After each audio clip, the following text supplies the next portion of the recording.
Hello, and welcome to Let's Talk About Layoffs.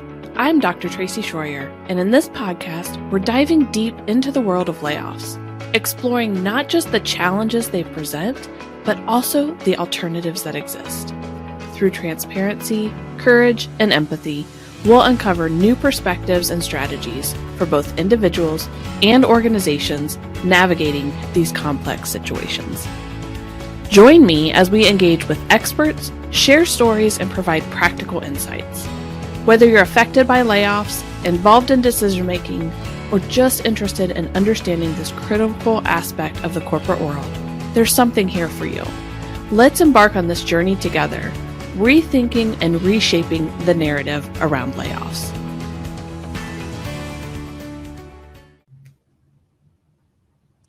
Hello, everyone, and welcome back for another episode of the Let's Talk About Layoffs podcast. Today, I have a very awesome guest who I've known for, I think it's a couple years now. We've known each other. Yeah. Mariella is joining us, and I'll have her introduce herself here in just a moment. But for this episode, we're actually talking to someone who has been impacted by layoffs also. And so she's going to share a little bit more about her experience. And from here, Marielle, I'll pass it over to you. Just if you want to give us an introduction of who you are. Okay. Hello, my name is Mariella Begley-Garman. I am a licensed professional engineer in Texas and Louisiana. I have a little over 25 years experience as a engineer and project manager. Up until June of last year, I was working a corporate job and was restructured, was laid off. So now I'm working in a business that my husband and I own. We had already started, so I was able to go full time into our business. That's awesome. So Marielle, can I ask you a couple questions just about your experience? And yes, then we'll talk a little bit more about how you made the decision of what you're doing now. So with your experience, did you have notice? I know some people have that WARN Act, there's 60-day notice. Was it kind of almost like blindsided by the news that you were getting let go? So I was blindsided by the news. But then after I was told, I still had April to June. So about 60 days of I still had to work. So they let us know. And then basically 2 months to transition all of my work and take all my vacation because they didn't pay out vacation time. Oh, wow. Wow. So you had to actually work during those 60 days. What was that experience like? Like that would just the morale and everything. And if other people knew, and I don't know if other people knew that you were impacted, like if you were able to tell them. So it was very difficult. It was very frustrating, very emotional. So I was on a regional team, and basically with the restructuring of the company, they decided they were doing away with this regional team, but not all of us were let go. A lot of people were reabsorbed into the sites where they were located. And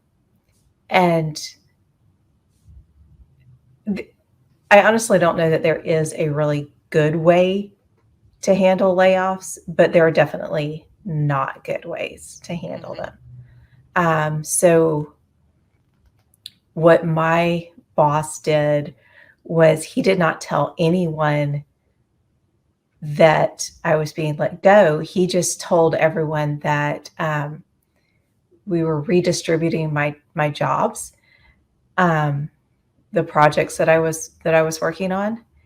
And so as I was meeting with each of these people who were taking over, I had to tell them, because they were under the impression that because I had such a high project load, and it had been an issue, like because we would have team meetings and I had one of the highest loads in our entire group.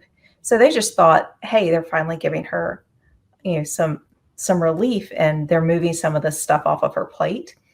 And I'm like, no, actually, June, or I guess it was May 31st was my last day. And so, and in that time, I also had to take all of my vacation time. So they had a very short window to get all the information from me about these projects so that they could understand what they were taking over. Because after that, I'm not available to help them in any way. Right, right. Can I ask how much vacation time that you had? Because if you Um, had built up a ton of vacation, like, that's not a lot of time to transition. so the company I work for, you were required to take all of your vacation time every year or you Okay. lost it. So it wasn't rolled over. I didn't have, um, I got, I'm trying to remember now. I got a little over, like not quite 5 weeks a year. Mhm. And you get everything on January 1st for the year.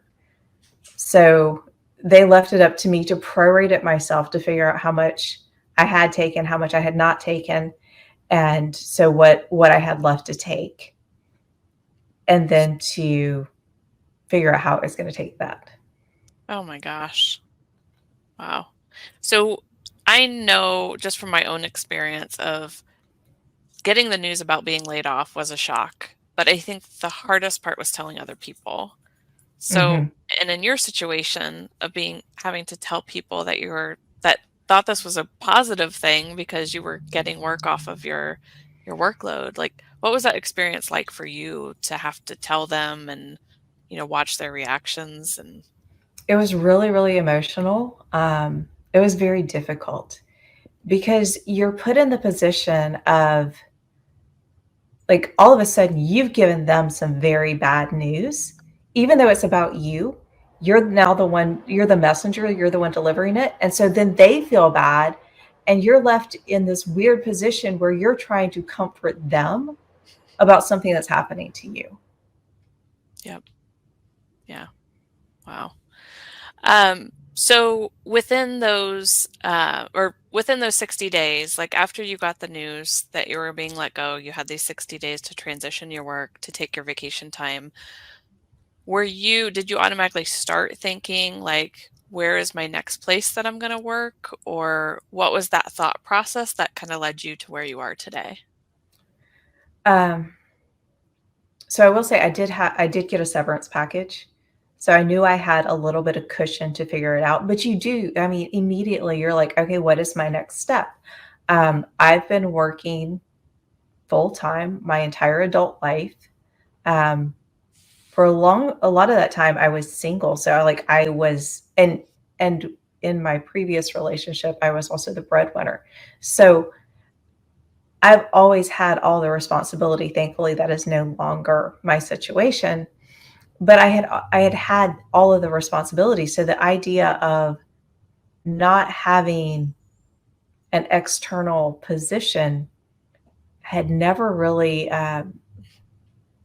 crossed my mind. Um, so I started reaching out to my network. I started seeing what was available in my area. So I had several years ago transitioned from working as a consulting engineer in a small, not tiny, but like a 30-person firm, to working in for a large international company as an engineer that worked doing work for the company. Um, and so I had a network in both worlds, kind of. And so I started reaching out. I started seeing what was available. I knew I really didn't want to do what I had been doing. Mhm. Um, I wasn't super happy with it. So that, and this is moving on to something we're going to talk about, but it, I had known that this was not where I wanted to be, and I just hadn't left because it's hard to walk away from that steady, secure Mhm. corporate salary. Right. Um, and so I started finding out what was available. There's been some changes in our local consulting community since I left. The firm that I used to work for actually was bought by a much larger multi-state firm. It's not the same kind of environment. So you're figuring out, what do I want? How do I want my days to look? And what opportunities were available? So my next question was, at what point did you make that decision of what that was going to look like within that 60-day period? Like, was it pretty quickly, or was it farther towards the end of it? It was fairly quickly. You take a little bit of time just to process what's going on. So I would say definitely within the first month. Excuse me. Definitely within the first month. So my husband and I would walk at lunch because we both worked from home.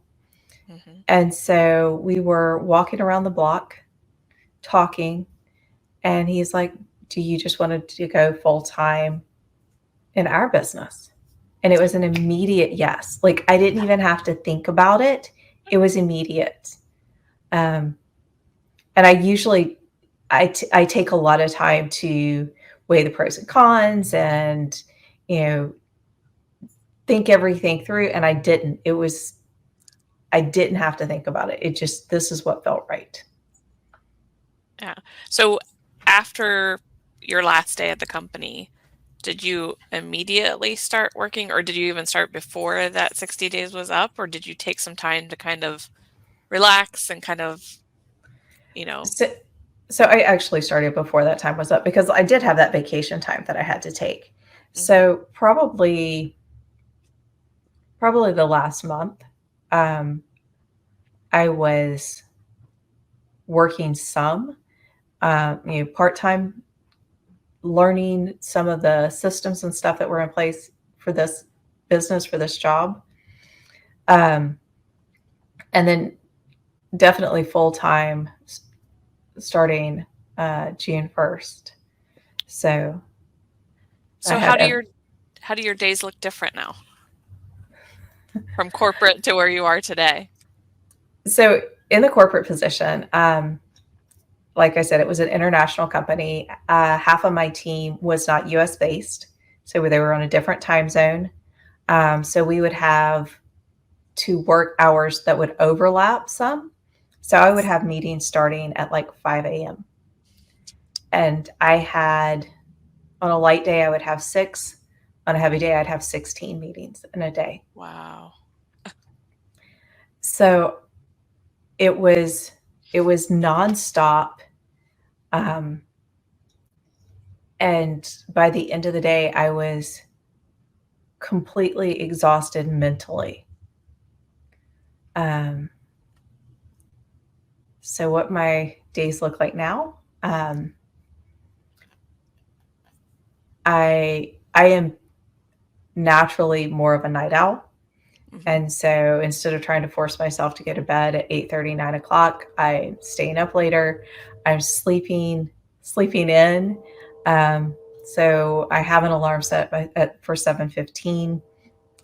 If I haven't woke up before then, sometimes I have, sometimes I haven't. And I don't have meetings starting before 9 o'clock. That's, we discussed it. That time works for me. So that gives me time to wake up, to get, whatever morning routine I want to do done, and then be here fresh and ready to start the day, to meet clients. And, do you have a certain time that you cut off? You said you're a night owl. Like, do you stop working at a certain time, or is it like just whenever the work feels like it's right to take a break from there? It's more when it feels like it's right.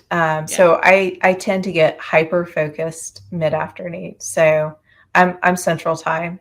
It's almost 4 o'clock here. So 4 to 6, I tend to get super, super focused and very productive.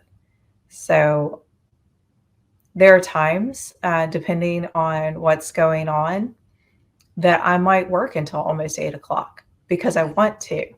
But I'm also going to take a break in the middle of the afternoon. So what you can't see, is over here in my office is we have a full gym. So I will take a break every afternoon to go over there and do some kind of workout. I love that. I love that. Yeah, And you had mentioned too in the group that we're both in that you used to have your office in a different part of your house, right? I did. And so you had moved that, you and your husband, and then you have your gym and your offices all set up there. Yes. So this is the garage apartment.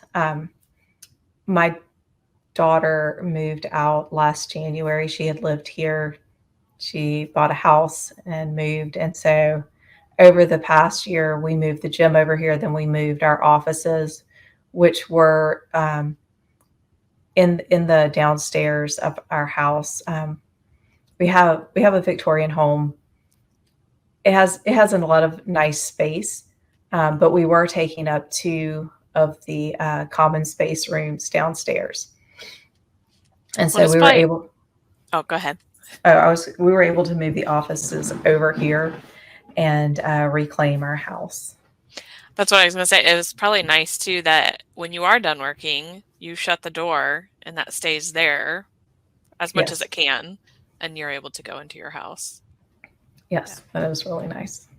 nice. So, do you want to explain to people what you do now? To tell them a little bit more about digital stormwater, and you actually do quite a few different things. So I know that's one of them. But if you want to Yeah. share, So, and digital stormwater is my main focus. I do have some other stuff that I do on the side, but especially now because I love what I'm doing, I'm not doing so much with these side hustles. Um, so, Digital Stormwater is a full service marketing agency or digital marketing agency that is specific to the stormwater niche. So, I know we had this discussion when I started doing this. Stormwater is the water that falls from rain or from snow, um, and then runs overland into drainage systems and then goes out into our natural waterways, our streams, our creeks, our rivers, eventually out into the ocean, into our lakes. And it's not treated. And so my specialty as a consultant was drainage and stormwater, and my husband has been in the stormwater industry for 12 years. Um, and what we found going to industry conferences is there are so many manufacturers who have these great products and these great ideas, and they go to all these shows and they have their products with them, but they don't have a great digital footprint. They don't have consistent social media, if they have it at all. They may or may not have a website, and if they do have a website, hey, 1990 called and they want their website back. They don't do digital ads, and so they can have these absolutely fabulous products, but they're not being used because nobody knows they exist. And so that's what we do is we want to bring their products and bring them into the world, into the light, um, give them that visibility, because with a lot of products, you see it, you click something, you buy it, and that's not how our industry works. How our industry works is you have a widget, and this widget's amazing, and so you need an engineer to say, hey, look at that amazing widget. The next time I have a project where that would work, I need to remember it so I can put that into the specifications, and then the contractor can go buy that and then it gets installed. So the sales process is a year plus, Mm, from awareness to something actually being purchased and installed. um, but if you don't make somebody aware that you have this widget, it's never going to be put in the plans. And then it's never going to be bought and installed. Even if it's the greatest product out there. If it would work perfectly, they may have to get two or three different things to do what your one product would do because they just don't know it exists. And so we want people to know these things exist. right. And you bring that awareness and that visibility to what these things are, Yes. which I imagine some of these business owners are just like fascinated by what you and your husband are able to do and Right. bringing that awareness out. Yeah. So a lot of a lot of the inventors and then business owners are other engineers. So I speak engineering, I can speak their language. I speak the stormwater language, but I've spent enough time because of the side hustles and the other groups I've been in that I've learned the marketing side. And so I know how to tell their stories to other people. That's a valuable skill set that you have right there. All of that combined. Definitely. Definitely. So we did have somebody comment and they were talking about it's very difficult without that separation, speaking from current experience. So talking about your office and your home and making sure there's a line. I think that could be challenging whether you're working for a company, whether you're not working for a company, to try to make sure you have that in place. So one of the things, even with having my office in the house, so my husband has worked from home for over a decade. And so when everybody started working from home in 2020, I actually had a role model that I could see how to make it work. And so I did have a hard stop where I would get up from my desk and I would walk away and I would close those doors. And I'm like, okay, I'm done with this. And now it's time to do home stuff. And I also had you get up every morning, you take a shower, you don't stay in your pajamas, you put Right. on your work uniform. Because if you don't do those things, there is no separation. Everything bleeds together. And I saw a lot of coworkers having a lot of issues with that. Right. Right. Definitely. All right, Mariella, is there anything that you want to share with us just about your layoff experience after your experience that maybe we haven't touched on before we wrap up? I know one of the things that you and I had talked about was like in the separation process, in the paperwork process, in the in my case in particular, I got a meeting pop up on my schedule with my boss, and I was like, "That's not normal." And so I had that meeting, and basically it was him and HR, and then he dropped off, and HR talked about I have no idea what because I was so blown away. Um, but in that process, there was we're going to give you the severance package, and here are the things about the severance package. You can't say anything negative about they call them leaders in that company.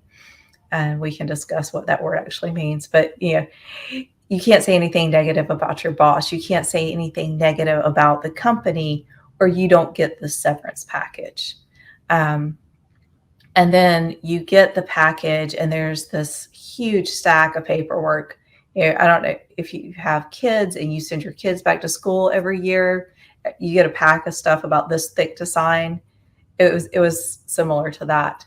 And so going through it and trying to read it and understand it, and there's deadlines for this and there's deadlines for that, and they actually screwed up my um, the local HR person put in the wrong last day for me, and so they had to redo my paperwork.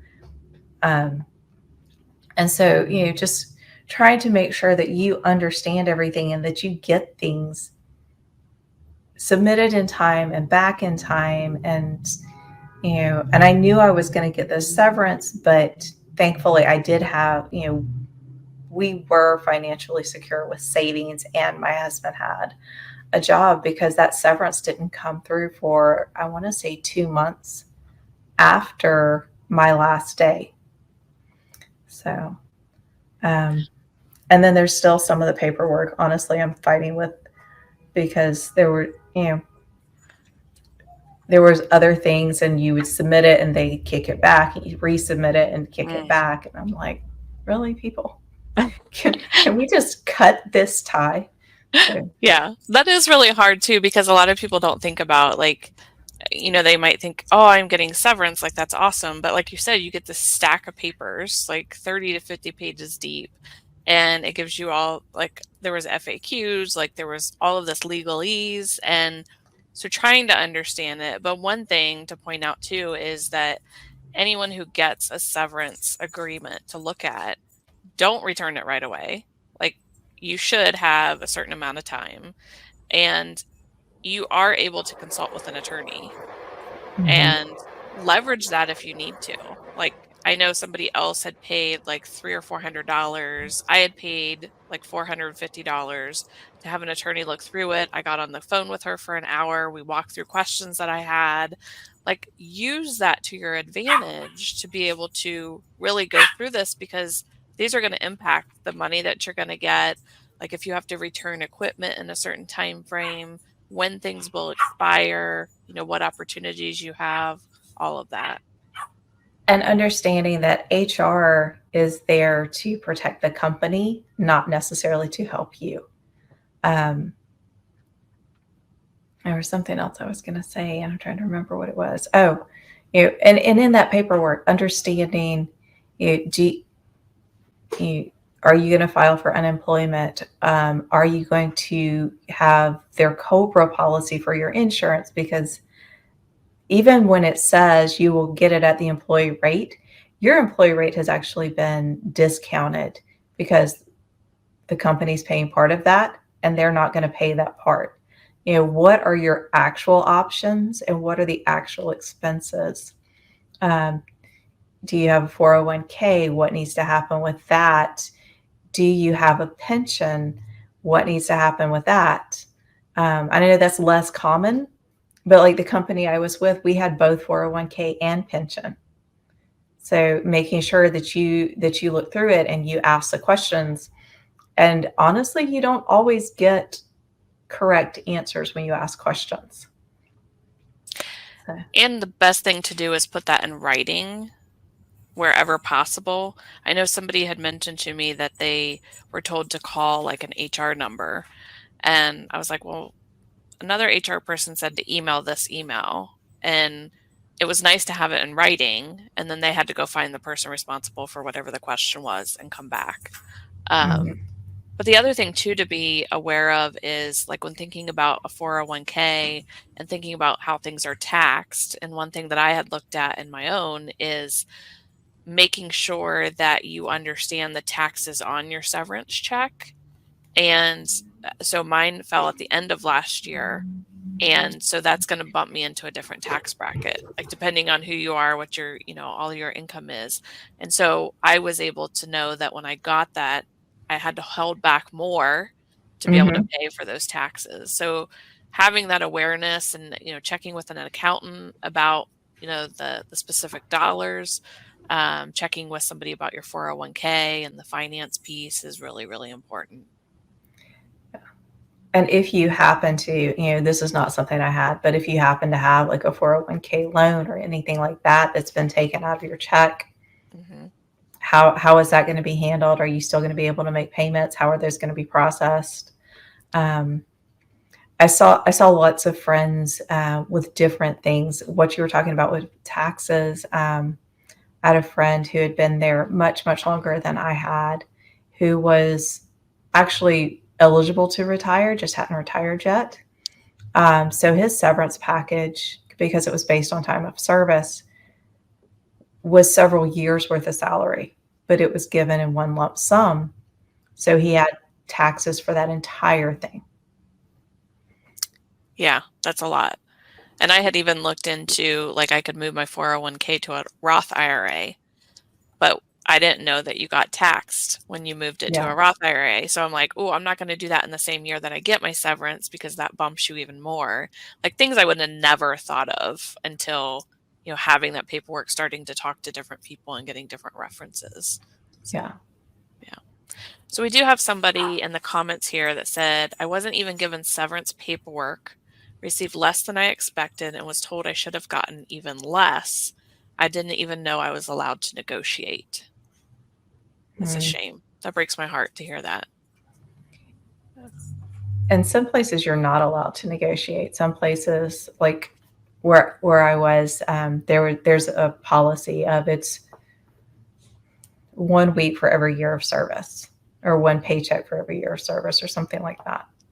Yeah, I know some of the larger organizations have that laid out even in their like annual reports and things like that, but smaller companies may not have any kind of policy or even public policy.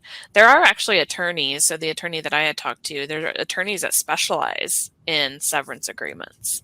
So being able to look that up and find that. So if you are impacted at any point, um, I think it gave me peace of mind, if not anything else, Yeah. that I was good going into everything and beyond, what the next steps were. Yeah. I will say that the company offered some things that I did not do. Like they offered counseling services and job counseling services and job, like resume writing and job placement help. Mhm. And those, like I said, I did not take them up on any of that because I didn't need that. Right. But some of their vendors were extremely aggressive trying to Oh, get you to yeah. take. Yes. I got numerous emails. Like, you haven't been to the site in a while. Where are you? I think I know how to do my own resume. I'm good. You haven't booked a service. Call us back. Right. Multiple voicemails. I'm like, thanks a Right. lot. Yeah. And another thing too with that is be careful of the wording in your severance agreement if you have a severance agreement, because some of that says like you have to initiate it within X number of days. And it could be from the date that you were told, or it could be the date that you've actually been terminated. So that's another reason to look and see like what are the things that you might have to do versus things that the company's going to do, and make sure that both of you are accountable to what those are. Yeah, that was one of the issues with my termination date being entered incorrectly. Um, Trying to figure out where my paperwork was, and I had calculated myself. You know, Hmm. this are the vacation days I have, and this is how long I have to take them. And it was approaching, that time where I'm fixing to turn in my computer and my badge and all of my credentials, and I still didn't have everything I needed. So calling HR, and that's how I found out that things had been entered incorrectly. And I'm like, Oh my gosh. they're like, well, we're going to send this to your work email. I'm like, well, I won't have access to that. I need it now. And so making sure it got sent to my correct email. And for people that use their work email, which I have never done, but people who use their work email for personal reasons, making sure that all of that is transferred and you've got everything that you're going to need access to later. Yeah, because sometimes you don't have, like, you had the 60 days leading up to your last day. Like in my experience and others, that you might be told, okay, after this call, you hang up and you lose access to everything. So you Yeah. don't know when that's going to be, what that's going to look like. Yeah. Yep. All right. Well, thank you, Mariella. I appreciate you being on this episode of the podcast. I do want to give you an opportunity to share where people can find you, maybe where on social media you hang out, or if they want to connect and chat more, like where might they do that? Absolutely. So I am Mariella Begley Garment everywhere, Facebook, Instagram, LinkedIn, TikTok if you want to watch crochet videos. Um, and if you want to find out more about Digital Stormwater, it is digitalstormwater.com.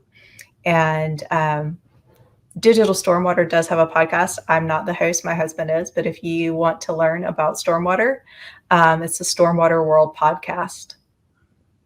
Awesome. Awesome. Thank you so much, Mariella. I appreciate it. And everyone else, we'll see you on the next episode. Thanks, Tracy. Thanks. Thank you for tuning in to Let's Talk About Layoffs. It's been a privilege to share today's insights and stories with you, shedding light on the complexities and alternatives to traditional layoffs. Remember, in every challenge lies a chance for growth and positive change.